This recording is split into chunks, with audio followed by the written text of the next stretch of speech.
Hi, good afternoon. Welcome to the marketplace. Coming up, some oil marketing companies to keep prices of petrol unchanged at the pumps, but diesel expected to go up this week. Also coming up, oil marketing companies call on government to address key industry concerns before reintroducing the suspended 1 cedi levy on petroleum products. Our commitment to supporting the implementation of the levy, in short, and contributing to Ghana's energy sector recovery. However, the sustainability of OMC's business heavily relies on implementation of the corresponding relief measures. And starting today, the Ghana Revenue Authority is introducing a revised taxation scheme aimed at bringing micro and small businesses into the formal tax net. I will be speaking with the Chief Revenue Officer at the GRA, Victor Yao Akogo. My name is Darryl Kwao. Thanks for being with us. Details coming up.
Fuel matters. Some oil marketing companies have indicated that petrol prices could be kept unchanged while diesel will go up at the pumps this week.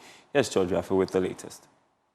Oil marketing companies should from today start reviewing their prices at the pumps in line with the adjustment every 2 weeks.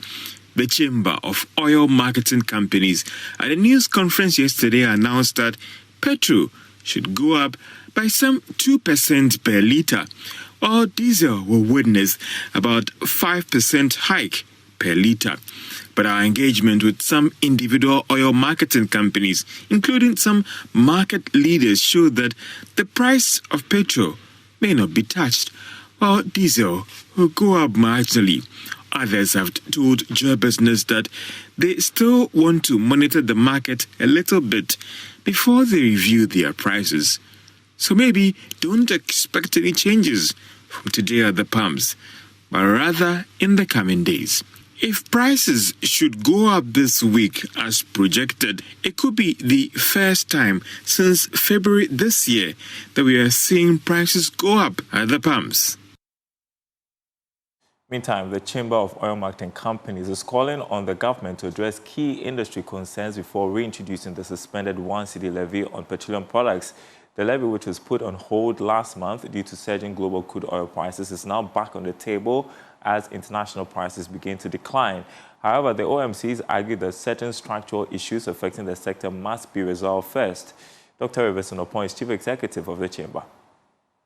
Consequently, the Chamber commends the Ministry of Energy and Green Transition, the Ministry of Finance, the National Petroleum Authority, and also the Ghana Revenue Authority for their responsiveness and constructive engagement over the past weeks. Through these dialogues, we have seen substantial progress, particularly the postponement of the implementation date and considering the relief measures for OMCs. Our position on this basis reaffirm our commitment to supporting the implementation of the ESS DRL, or let me say the levy in short, and contributing to Ghana's energy sector recovery. However, the sustainability of OMC's business heavily relies on implementation of the corresponding relief measures, which were proposed and mutually acknowledged during those engagements with the Ministry of Energy and Green Transition. So in view of the above, we respectively call for the following actions to be operationalized without delay. extension of the levy payment period from 30 days to 40 days to ease cash flow constraints from our members, transition of eligible OMCs from cash and carry model to credit-based tax payment structures supported by insurance bonds or bank agreement, and also phased removal of all petroleum subsidies to eliminate distortions and ensure market parity. We firmly believe the implementation of the relief measures stated here are essential structure adjustments to ensure the levy implementation is both sustainable and equitable. Well, we have more from that news conference because the Chamber of Oil Marketing Companies is emphasizing the calls for government to remove the subsidies on marine gas oil as many illegal traders continue to make commercial gains from the product. According to the Chamber, the country lost about 707 million cedis in potential tax revenue from the low-tax marine gas oil due to its subsidies between 2020, from 2020. Here's more in this report. The Chamber of Oil Marketing Companies, COMAC, is calling for the removal of the subsidy to plug the loophole that has enabled misuse by non-compliant actors. This action, it says, would help restore market fairness and generate critical revenue to reduce the energy sector debt burden. The Chamber argued, had this revenue been collected, it could have been channeled towards reducing Ghana's mounting energy sector debt or addressing critical infrastructure gaps within the downstream petroleum industry. Here's Chief Executive Dr. Rivers Opong addressing the media Monday. From our findings, an estimated over 700 million Ghana cedis in potential tax revenue from the low-tax MGO local was subsidized between 2020 and 2025. This figure represents a significant opportunity cost for the nation. Had this revenue been collected, we believe it could have been channeled either in combination with ESSDRL proceeds towards reducing Ghana's mounting energy sector debt or addressing critical infrastructure gaps within the downstream space. Chairman of the Chamber, Gabriel Kumi, called for a holistic crackdown on retail outlets that may be engaging in the smuggle of the products and other misconducts. If you are a member and you are diverting products which are meant for our fisher folks, a subsidized product, into a filling station for your selfish end, then you don't even qualify to be our member. So we want the authorities to crack down. Even if I, the chairman, my company is doing such a thing, I expect the authorities to crack down on my company and bring it to book. On the payment of the 1 cedi levy as part of the amended Energy Sector Levies Act, COMAC declared commitment to support government in solving the power challenges, but called for some relief for various oil marketing companies. All right, it's a Tuesday, time for the exchange, and the Ghana Revenue Authority is introducing a revised taxation scheme aimed at bringing micro and small businesses into the formal tax net, ensuring they contribute to the country's domestic revenue. To explain this initiative further, we're joined by Chief Revenue Officer Victor Yao Akogo, the project manager overseeing the Modified Taxation program at the GRA. Thank you so much for joining us on the marketplace and for the exchange. So talk to us about the goals of this Modified Taxation scheme. Thank you very much. Good afternoon to your cherished listeners. We've come to realize that the informal sector represents a significant portion of the Ghana's economy, and it is a vital area for revenue generation, and it has huge revenue potential. But we have not been able to, fully rope them into the tax net because of challenges that we encounter. But modified taxation has come to be able to expand the tax net and increase revenue. GRA has come to identify that we have 3 sources through which an income is earned: employment, business, and investment. But our focus under modified taxation is business.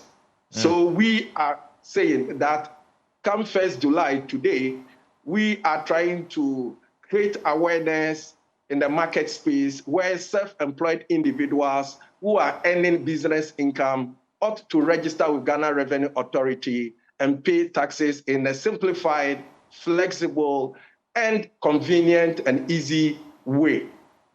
So is this a new type of tax? You say it's a modified tax scheme. And how does it differ from the traditional tax payment methods? Okay, thank you very much. Modified taxation is not a new tax system. It is a tax that has been in our books for a very long time, 2015, and we are implementing it in phases. The phase one approach is where vehicle income tax, those businessmen who have commercial vehicles and are using that on our roads pay vehicle income tax, and tabletop taxpayers also pay tax stamp. That is the phase one approach. Although 2020 COVID came in to suspend the payment, but the sunset clause has been removed, and therefore all income earners in this space ought to pay tax. This is not a new tax. The phase two approach is like we taxing taxpayers based on their turnover. If you earn income or you earn revenue, which is more than 20,000 Ghana cedis, but not exceeding 500,000 Ghana cedis, you pay 3% as flat amount on your turnover as tax. This is the second phase of the modified taxation, and we want to expand the tax net, increase more revenue, and promote voluntary tax compliance. So who is eligible to participate in this taxation program? Thank you very much. A self-employed individual who is resident, a Ghanaian, and earns business income exclusively sourced in Ghana is eligible to register. His turnover must not exceed 500,000. What it means is that the turnover must range between 20,000 Ghana cedis up to 500,000 Ghana cedis. Then he qualifies to register under this modified taxation scheme. Yeah, talk to us a bit more about the income or business thresholds for the different categories under this scheme. Thank you very much. Under this scheme, modified taxation scheme, the law gives us three categorizations. That the first category is the presumptive tax based on installment. Here, if a self-employed individual earns income and the turnover is up to 20,000 Ghana cedis, he pays tax 45 Ghana cedis on quarterly basis. For the whole year, he pays 180 Ghana cedis. The second, when the turnover is up to 15,000 Ghana cedis, he pays 35 Ghana cedis as tax for a quarter. Then, if the turnover for the year is up to 10,000 Ghana cedis, he pays 10 Ghana cedis, 25 Ghana cedis a quarter as tax. This is the first category of modified taxation we call presumptive tax based on installment. The second category is the presumptive tax based on turnover. This is where you pay a 3% flat rate on the turnover that you make. The turnover range must be more than 20,000 Ghana cedis, but not exceeding 500,000 Ghana cedis. We have the third category, which is the modified cash basis. Under the modified cash basis, it's almost similar to the turnover tax, but under the modified cash, you are given a limited allowable deduction. The expenses you incurred before generating the revenue, you are given that as an allowable deduction before your tax is determined using a graduated rate. So as we understand it, businesses are supposed to register for this program. What documents are needed for them to do so? Thank you very much. Because we have made this modified taxation scheme a simplified, flexible, convenient, and easy way, the taxpayer needs only his Ghana card, his telephone number, and also the GPS location. He also needs to tell us the turnover, the sales that he makes at the end of every day. Then we will calculate the number of days that he opens up his shop, then multiply the revenue he makes a day by the number of days that he opens. If he makes a sales 200 Ghana cedis a day, then he opens up his shop for 6 days, 200 times 6 days times the number of weeks that he opens up the shop, then times the number of months, then we establish his annual turnover. Then out of that, 3% is paid as a flat tax for the whole year. So how does this scheme address informal businesses operating in remote areas but generating income? So this scheme is going to provide a flexible platform where we're going to make available mobile apps and modified taxation scheme systems available to those taxpayers in the hinterland, in the rural areas, so that it will bring convenient means to them to pay their taxes in a simplified way. In paying their taxes, they need to dial the short code USSD *222# to make payment, or dial *880# to make payment. This is the short code that we are making available to them. But they need to register first with the Ghana Revenue Authority, use our modified taxation scheme application, self-service online application to register. We are making available mobile application also for them to use to register. We are also making available bulk registration platform for the identifiable groups also to register their members.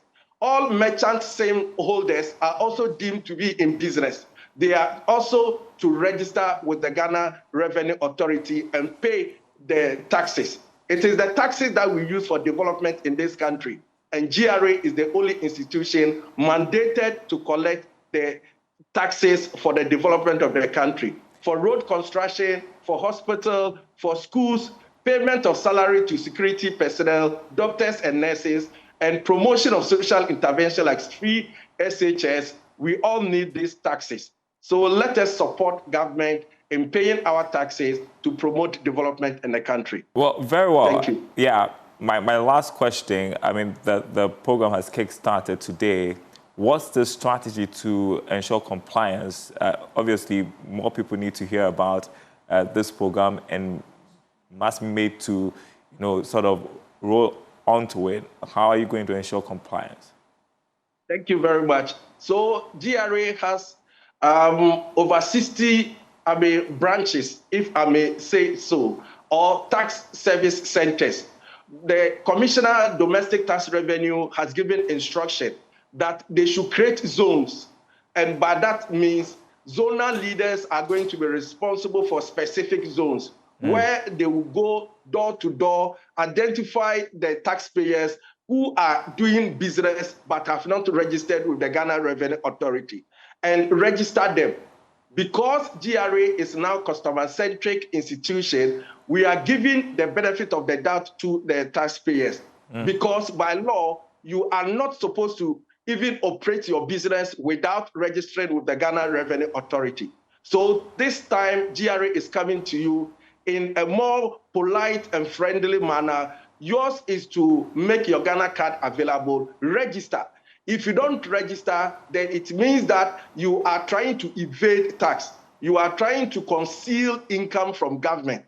If you look at Article 41J of the 1992 Constitution, it says that the duties of a citizen includes disclosing his income appropriately before the appropriate authority, which is Ghana Revenue Authority, and pay the appropriate taxes thereon. So every income earner ought to register with Ghana Revenue Authority and pay the taxes that is due to the state.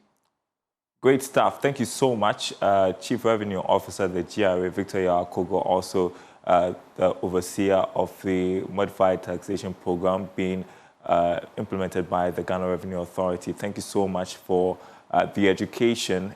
We'll keep monitoring how this goes. Appreciate your time on the marketplace.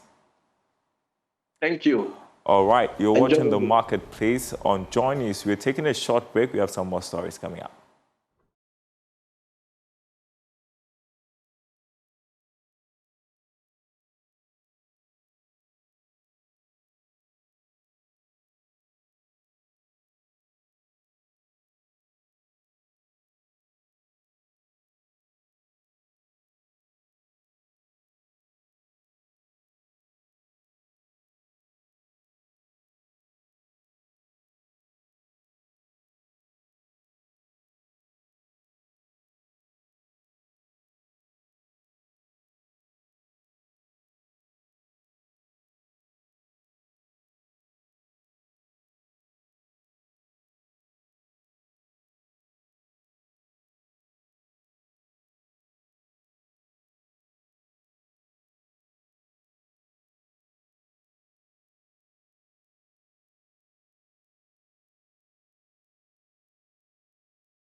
Now, MTN Ghana has officially brought the curtain down on this year's Yellow Care campaign with a heartfelt closing ceremony that celebrated the organization's meaningful engagement with communities across the country. Yes, more.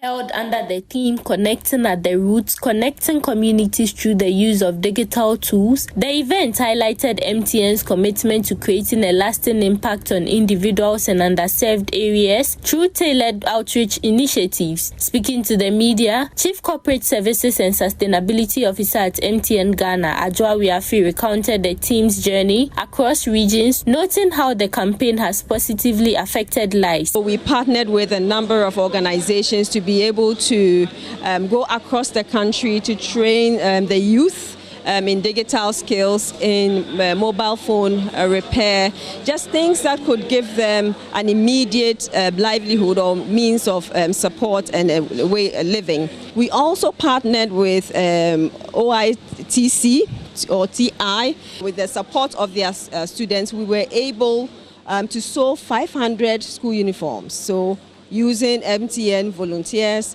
500 school uniforms that were given out to deprived schools in rural communities. We also went to Togome. In Togome, the main source of livelihood is pottery making. And we wanted to change the face of the pottery making by making it more modern, and also introducing them to new ways of marketing and, supporting them to look beyond their immediate environs and into bigger markets. As part of its drive to enhance future outreach, MTN Ghana unveiled a new digital mobile track at the event. The mobile unit, equipped with digital tools and educational resources, is set to revolutionize how MTN reaches remote communities. So this DigiTrack is going to be going to underserved areas where people who would ordinarily not have access to, these kinds of facilities, so that we'll be able to train them in some of the things that we talked about, cloud computing, web design, mobile phone repairs, and all the things that there's a whole training program around this where we'll have trainers who will go out with them and train people. So it's going to be moving from place to place to place to place, and to do that. So when it goes to a certain place, we'll stay there for a while. We get school children to come in, experience it, train them, and then we move to the next place. And so that's what we have. And it's all because we are pushing digital inclusion. We know that having digital skills now is a must. As the Yellow Care campaign concludes for the year, MTN Ghana says it's already setting its sights on new horizons to build a more inclusive and connected Ghana. The event brought together MTN staff. All right, and that's the marketplace. Thanks for watching, everyone. Check out our stories on myjoyonline.com/business, including the story about this man, Achi Hesse, who is stepping down as CEO of Gibbs. You can read more on our website, myjoyonline.com/business. My name is Darryl Kwao. Thanks for watching. We will be back same time tomorrow.